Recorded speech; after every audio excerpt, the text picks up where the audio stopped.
Зүрх мартахгүй төсөл.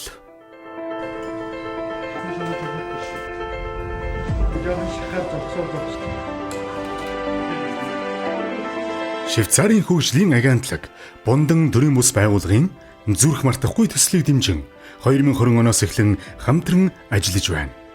Зүрхний төрөлхийн гажигтай бяцхан хүүхдүүдэд туслах уг төсөл нь Монгол орны төдий үе дэлхийн азлагдсан бүс нутагт амьдардаг амжиргааны төвшин доогуур өрхүүдэд чиглэдэг. Швейцарын хөгжлийн агентлаг 2022-оос 2023 онд Бундан төрийн бүс байгууллагад 40 мянган швейцар франкийн дэмжлэг үзүүлсэн юм. Энэ санхүүжилтээр төслийн багийнхан 15 аймгаар явж 1460 гаруй хүүхэд, 1435 насан туршид нийт 2900 гаруй хүнд зүрх судасны үзлэг оншилгоо хийжээ. Мөн 277 хүүхдэд зүрхний хагалгааг амжилттай хийж эрүүл саруул амьдарч байна. Сүүлийн 3 жилийн хугацаанд одоо бид 3 дахь төслөө дуусгаа явж байна. 20 мянган хүүхэд үзээд ирээд 300-аад хүүхдэд зүрхний хаалгаа хийсэн байгаа. Энэ зөвхөн Монголынхт биш, энэ дотор Тува, Киргизээс 17-8 хүүхэд байгаа.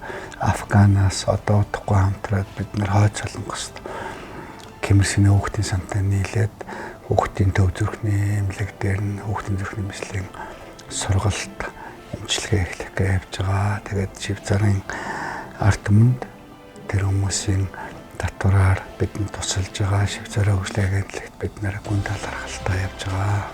Швейцарын хөгжлийн агентлаг зүрхний хүнд өвчтэй хүүхдүүдийн төлөө эрүүл мэндийн хүмүүнлэгийн тусламжийг үзүүлэхэд дэмжлэг үзүүлж байгаа хэдий ч энэ нь нөгөөтэйгүр бүс нутгийн эвнэгдэл, ард түмэн, улс орнуудын найрамдлын илэрхийлэл юм.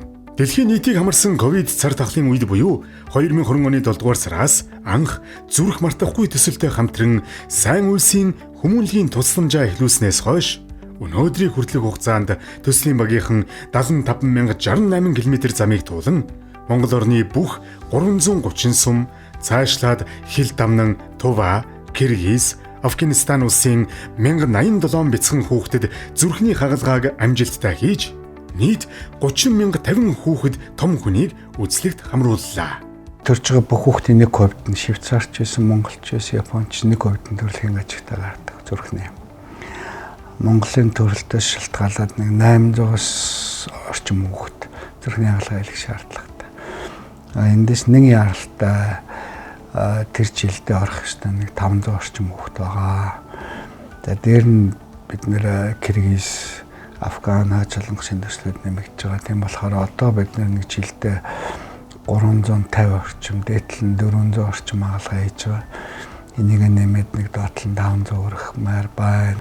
Он гараад гэхэд бид тоолоход 270-аад хүүхдээр Швейцарын хөгжлийн агентлагийн тусламжаар бид зүрхний хаалгаа хийсэн. Тэгэхээр 270 хүүхдийн 8-наас 270 айлын сэтгэл санааны зовлон эдийн засаг санхүүгийн дарамтнаас гарахад тусалсан гэсэн үг байна. Манай улсад нэг хүүхдийн зүрхний эмчилгээний зардал дунджаар $7,500 байдаг бол энэ өртөг өөр улс орнуудад багадаа 40,000 орчим Америк доллар байдаг. Эмчилгээний зардлыг ихэнх гэр бүл төлөх боломж байдаггүй учраас хандивлагчдын мөнгөөр зардлыг бүрдүүлдэг. Сайхан сэтгэлд 5,682 хувь хүн, 172 компани аж ахуй нэгж хандив өргөж $1,422,232 тэнцэх хөрөнгийг өнгөрсөн 3 жилийн хугацаанд хамтдаа босгож чадсанаар эдгээр инхри бяцхан үрс, аав ээж, гэр бүлийнхэнтэйгээ халуун ам бүлээрээ инх тунх амьдарч байна.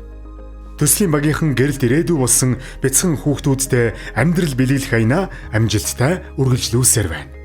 Эх 10 жилийн хугацаанд төв болон зүүн өмнөд Аз даяар үйл ажиллагаагаа үргэлжлүүлэн гадны эмч нартай туршлага мэдлэгээ солилцсон хамтарч зүрхний гажигтай олон мянган хүүхдүүдэд хүрч очих зорилго тавин ажиллаж байна. Үүний Швейцарын хөгжлийн агентлаг дэмжин 2024-өөс 2026 онд 2 жилийн хугацаанд санхүүгийн дэмжлэг үзүүлж илүү олон бяцхан зүрхийг эдгээх хүмүүнлэгийн үйлсэд нэгдэх юм.